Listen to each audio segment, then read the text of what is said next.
उत्तराखंड राज्य में अप्रैल 2026 से शुरू होने वाली चार धाम यात्रा की तैयारियां तेज हो गई हैं।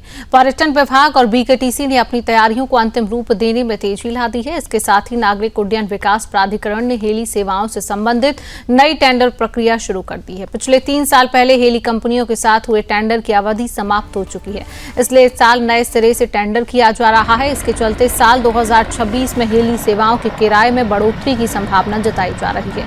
उत्तराखंड चार धाम यात्रा अप्रैल महीने से शुरू होने वाली है। संभावना है कि अक्षय तृतीया के दिन यमुनोत्री और गंगोत्री धाम के कपाट खोलने के साथ यात्रा शुरू हो जाएगी।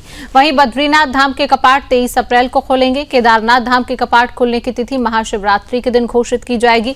इस तिथि के तय होते ही हेली सेवाओं का संचालन और बुकिंग प्रक्रिया भी शुरू कर दी जाएगी।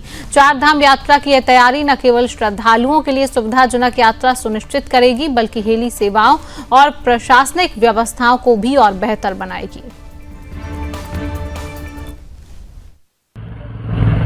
इस संबंध में हम लोगों का डॉक्यूमेंट तैयार होने के बाद में टेंडर फ्लोट हो चुका है और टेंडर प्रोसीजर ऑनगोइंग है। और इस संबंध में जो डीजीसीए के नवीनतम निर्देश हमें जारी हुए थे, उन्हीं निर्देशों के क्रम में जो भी उनके द्वारा टेक्निकल कंडीशंस हमें दी गई थी या शटल के नंबर को थोड़ा कम करने के लिए उन्होंने कहा था 30% रिडक्शन, उन सारी चीजों को कंप्लायंस करते हुए इस बार नए टेंडर्स फ्लोट किए गए। इस संबंध में जैसा कि आपको मालूम है, सेकंड फेज में यात्रा के जो पोस्ट मानसून यात्रा का जो फेज था उसमें 30% रिडक्शन वाली स्थिति आ गई थी, तो उस के चलते हुए जो रेट्स थी कमोबेश उन्हीं रेट्स पे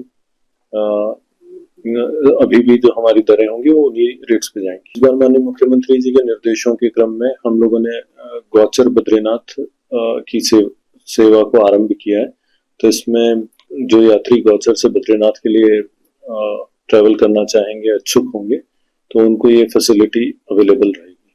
और इस संबंध में टेंडर हो चुका है और जैसे ही यात्रा आरंभ होती है तो मुझे यह उम्मीद है कि कई सारे